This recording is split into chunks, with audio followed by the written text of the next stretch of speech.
ধৈর্য হারিয়ে ফেলছি আমরা। তৎপর হোক সিবিআই, চান বাবা মা। মেয়ে খুন হয়েছে, সেটাও 2 সপ্তাহ হয়ে গেল।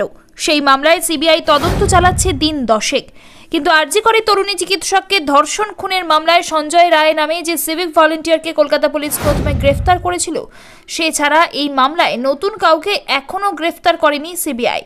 তদন্তের অগ্রগতি কতদূর তাও স্পষ্ট নয় নির্যাতিতার পরিবার থেকে আন্দোলনকারীদের কাছে। এই পরিস্থিতিতে সিবিআই দ্রুতই নৃশংস অপরাধের কিনারা করুক চাইছে নির্যাতিতার পরিবার। নিহত চিকিৎসকের বাবা মা শুক্রবার সোদপুরের বাড়িতে সাংবাদিকদের বলেন, পুলিশের উপর আস্থা উঠে গিয়েছিল বলেই আমরা ভালো এজেন্সি দিয়ে তদন্ত চেয়েছিলাম। আমরা চাই সিবিআই ভালো এজেন্সি হিসাবে দৃষ্টান্ত স্থাপন করুক। আমরাও ধৈর্য হারিয়ে ফেলছি। 14 দিন হয়ে গেল, একা সঞ্জয় রায় ছাড়া কোনো রেজাল্ট আমরা এখনো পাইনি। আমরা চাই সবাই আরেকটু তৎপর হয়ে কাজ করুক।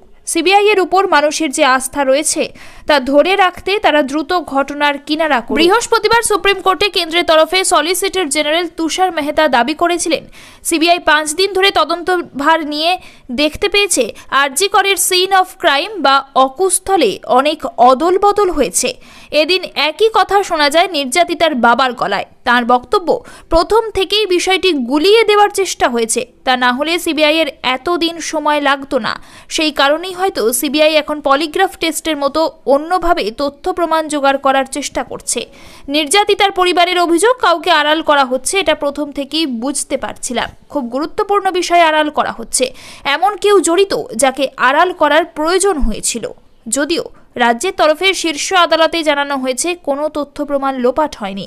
পুলিশের প্রতিটি পদক্ষেপের ভিডিওগ্রাফি করে রাখা আছে। কলকাতা পুলিশের তদন্তকারীরা কাউকে বাঁচানোর চেষ্টা করেননি।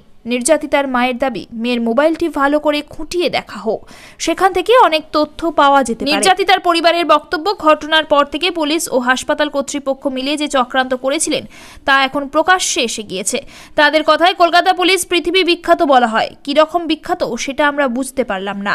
মেডিকেল কলেজ হাসপাতালগুলিতে উচ্চশিক্ষার ক্ষেত্রে দালাল চক্র কাজ করছে বলে এদিন অভিযোগ দায়ের করেন বাবা মা। নির্যাতিতার পরিবারের স্পষ্ট কথা, তারা আন্দোলনরত ডাক্তারি পড়ুয়াদের পাশে আছেন।